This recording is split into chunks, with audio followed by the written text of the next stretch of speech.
Hey guys, welcome back to the channel. In this episode, we're going to do the front brakes on the Skyline. Stay tuned.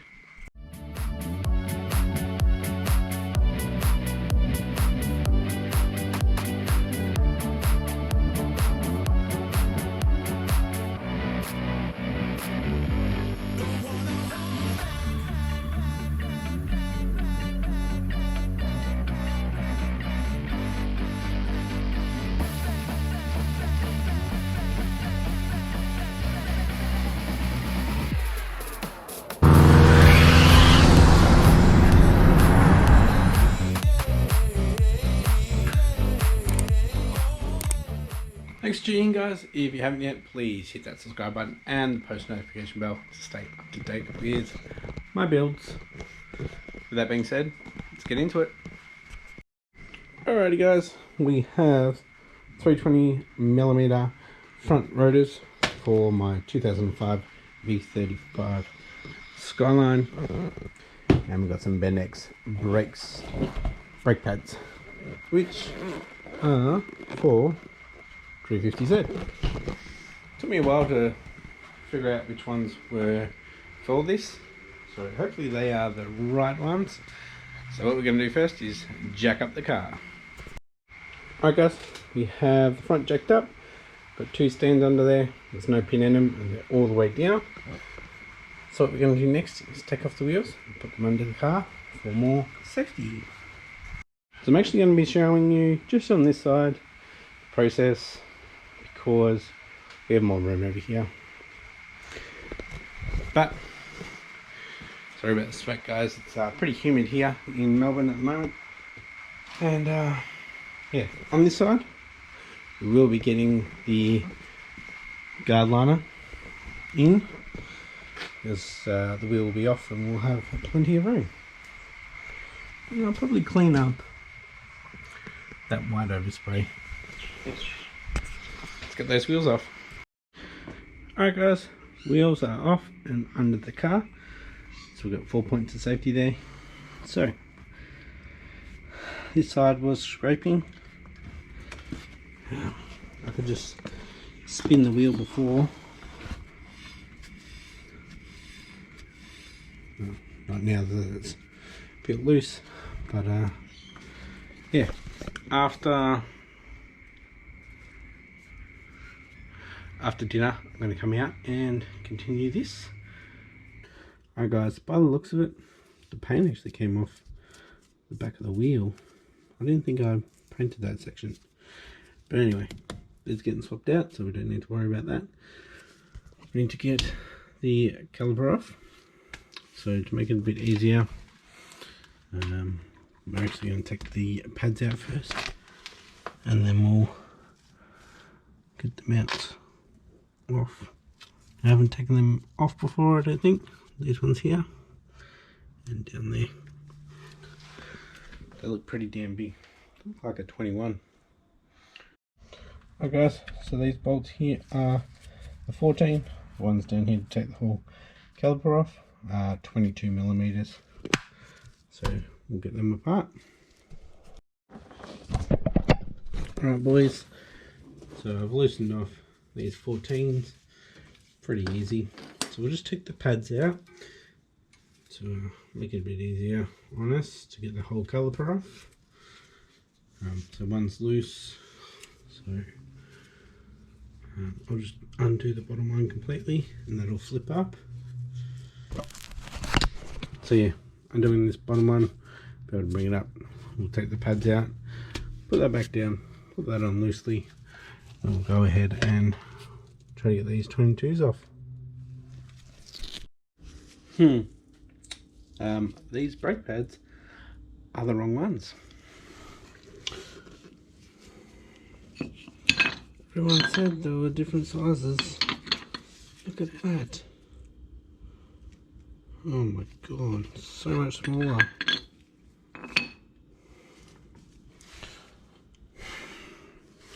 Let's see if I can find some numbers that will help me identify what this one is. I'm not doing the best at brakes, am I? Anyway, we'll come back when I've got the right pads. One eternity later. Alrighty guys, it's been about a week since I stuffed up with the brake pads. As you can see, I've got the Forester in the garage now, so we've got to get her started and out and get the Skyline back in, because we have finally got the new brake pads in. Alright, got them swapped over.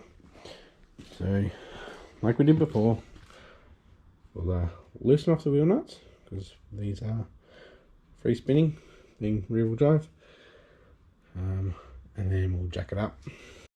Alright, back to where I was. These are the new ones. Look at the box size difference. The new ones, old ones. So just, yep, it's got the same groove, same everything. It's the right one. Look at all the different models they are for.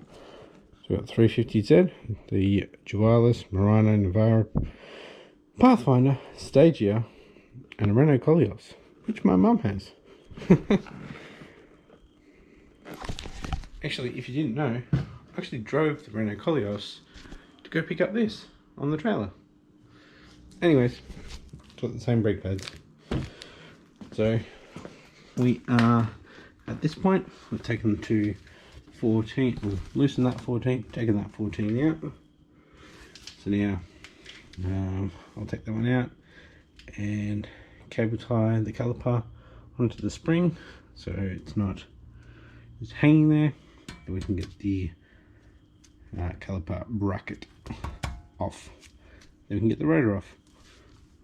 So I believe they are 22s. These ones back here. Alright, took a little bit to get the bracket off with the 22s. Be a lot easier if the car was a bit higher, just for more leverage. But I do have a handle off the jack, so that worked out alright. Got them off. We have a pretty decent lip on that. Alright guys, we have the caliper bracket off. I'm actually going to take these sliding pins out and clean them up and re-grease them. Alright, so this one has the new grease in it, the red stuff. Yeah, should be good for it.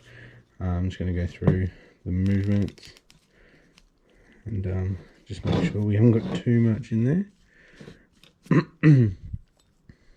So any excess that comes out, I'll wipe off. Alright guys, a bit messier than last time, but alright, so we set this out. This was the right side, that was the left side. They are directional, as they have grooves in them, so we want the grooves to go out. Alright, I've got it sitting there, it's dirty again, so we'll get the caliper bracket bolted back up to get that in line. So this doesn't actually screw into anything. I think it's just a locating for the wheel. So bit of weight reduction. I won't put them back in. Should be fine. Yeah, I'm not going to take these sliding clips out. I'm not really cleaning up the bracket, just doing a quick maintenance. Got some grease in there. Let's bolt them back up. Alright boys, the caliper bracket is done up nice and tight. Nice free floating rotor there. Now for the fun part is pushing the pistons back. So make sure that we have the cap off, and we have like a syringe, like a big syringe or like a turkey based thing to pull the excess out and put it in a clean container.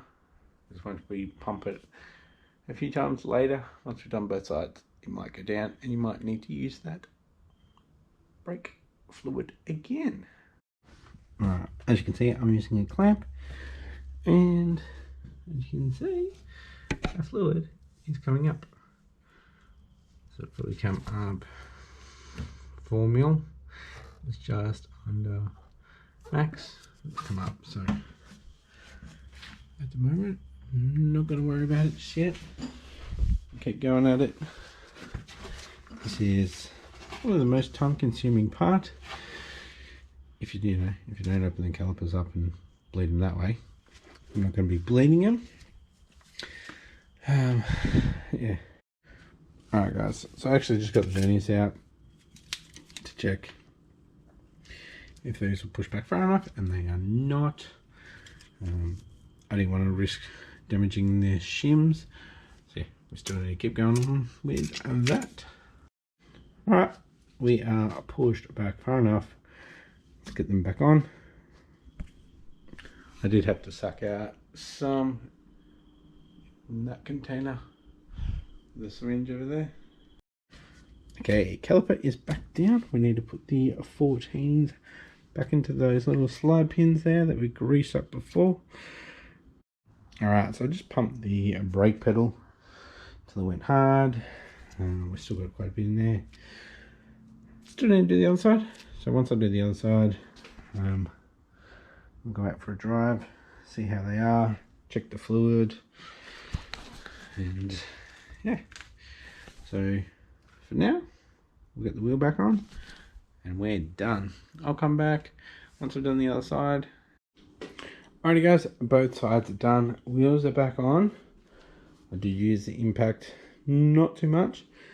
So we are going to lower the car down and use the breaker bar to tighten up the lug nuts. Then we'll head out for a test drive. So at the moment, we are on an angle and we are just above maximum for the fluid. So we'll see how we go. I feel so dirty. I hate doing brakes. As you can probably tell, I've stuffed up the last 2 brakes that I've done with ordering the wrong stuff, because there have been so many options and nowhere's been clear. Anyway, yeah, get it down and do the lug nuts again. I found out what this is for. You take it off, get rid of that, put it back in, and it helps you pop off the rotor if it's seized on. Because I have to do it on this side. So, don't really need them.